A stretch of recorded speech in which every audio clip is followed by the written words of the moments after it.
ಭೀಮಾ ದುನಿಯಾ ವಿಜಯ್ ಅವರ 29ನೇ ಸಿನಿಮಾ. ಇದನ್ನು ಅವರೇ ಬರೆದು ನಿರ್ದೇಶನ ಮಾಡಿದ್ದಾರೆ. ಸಿನಿಮಾದ ಬಗ್ಗೆ ಹೇಳೋಕ್ಕಿಂತ ಮೊದಲು ಚಾನೆಲ್ಗೆ ಹೊಸತಾಗಿ ಬಂದ್ರೆ ವಿಡಿಯೋನ ಫುಲ್ ನೋಡಿ. ವಿಡಿಯೋ ಇಷ್ಟ ಆದ್ರೆ ಸಬ್ಸ್ಕ್ರೈಬ್ ಮಾಡುವುದನ್ನು ಪರಿಗಣಿಸಿ. ಒಂದು ಸಿನಿಮಾ ಪ್ರೇಕ್ಷಕರ ಕೈಯಿಂದ ಒಳ್ಳೆ ಒಪಿನಿಯನ್ ಬರಬೇಕಾದ್ರೆ ಆ ಸಿನಿಮಾದಲ್ಲಿ ಹೀರೋ ಸ್ಟ್ರಾಂಗ್ ಇದ್ರೆ ವಿಲ್ಲನ್ ಡಬಲ್ ಸ್ಟ್ರಾಂಗ್ ಆಗಿರಬೇಕು. ಆದ್ರೆ ಮಾತ್ರ ನೋಡುವವರಿಗೆ ಇಷ್ಟ ಆಗೋದು. ಇದನ್ನು ನಿರ್ದೇಶಕರಾಗಿ ವಿಜಯ್ ಅವರು ಚೆನ್ನಾಗಿ ಮಾಡಿದ್ದಾರೆ. ಸಿನಿಮಾದ ಬಗ್ಗೆ ಮೇನ್ ಆಗಿ ಹೇಳಿದ್ರೆ ಮೇನ್ ಆಗಿ ಬೆಂಗಳೂರನ್ನು ತೋರಿಸಿದ್ದಾರೆ.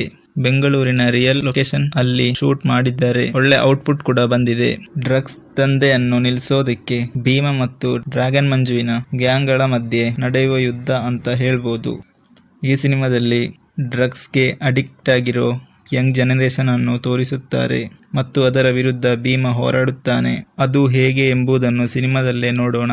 ಈ ಸಿನಿಮಾದ ಮುಖ್ಯ ಪಾತ್ರದ ಬಗ್ಗೆ ಬಂದ್ರೆ ವಿಜಯ್ ಅವರು ಭೀಮನಾಗಿ ಥಿಯೇಟರ್ ಅಲ್ಲಿ ಧೂಳ್ ಎಬ್ಬಿಸಿದ್ದಾರೆ ಮತ್ತು ಅಶ್ವಿನಿ ಅವರು ಹೀರೋಯಿನ್ ಪಾತ್ರವನ್ನು ತುಂಬಾ ಚೆನ್ನಾಗಿ ಮಾಡಿದ್ದಾರೆ. ಪ್ರಿಯಾ ಅವರು ಪೊಲೀಸ್ ಪಾತ್ರವನ್ನು ಮಾಡಿದ್ದಾರೆ. ತುಂಬಾ ರಗಡ್ ಆಗಿ ಡ್ರ್ಯಾಗನ್ ಮಂಜು ಅವರು ನಟಿಸಿದ್ದಾರೆ. ಇದು ಅವರ ಮೊದಲನೇ ಸಿನಿಮಾ ಆಗಿರುತ್ತದೆ ಮತ್ತು ಈ ಸಿನಿಮಾದಲ್ಲಿ ತುಂಬಾ ಹೊಸ ಮುಖಗಳನ್ನು ಪರಿಚಯಿಸಿದ್ದಾರೆ. ಎಲ್ಲರೂ ಕೂಡ ಅವರವರ ಪಾತ್ರವನ್ನು ತುಂಬಾ ಚೆನ್ನಾಗಿ ಮಾಡಿದ್ದಾರೆ. ಒಂದು ಸಿನಿಮಾ ಒಳ್ಳೆ ಥಿಯೇಟರ್ ಎಕ್ಸ್ಪೀರಿಯನ್ಸ್ ಕೊಡುವುದರಲ್ಲಿ ಬಿಜಿಎಂ ಮತ್ತು ಮ್ಯೂಸಿಕ್ ದೊಡ್ಡ ಪಾತ್ರ ವಹಿಸುತ್ತದೆ. ಈ ಚಿತ್ರದಲ್ಲಿ ಚರಣ್ ರಾಜ್ ಅವರು ಬಿಜಿಎಂ ಮತ್ತು ಮ್ಯೂಸಿಕ್ ಅನ್ನು ರಚಿಸಿದ್ದಾರೆ. ನನ್ನ ಪ್ರಕಾರ ಈ ಸಿನಿಮಾ ಹೇಳುವುದಾದ್ರೆ ಈ ಸಿನಿಮಾದ ಫಸ್ಟ್ ಹಾಫ್ ಬಂದು ತುಂಬಾ ಚೆನ್ನಾಗಿ ಬಂದಿದೆ. ಸೆಕೆಂಡ್ ಹಾಫ್ ಅನ್ನು ಓಕೆ ಅಂತ ಹೇಳ್ಬೋದಷ್ಟೇ. ಓವರ್ ಆಲ್ ಹೇಳಿದ್ರೆ ಒನ್ ಟೈಮ್ ವಾಚ್ ಅಷ್ಟೇ. ಧನ್ಯವಾದ.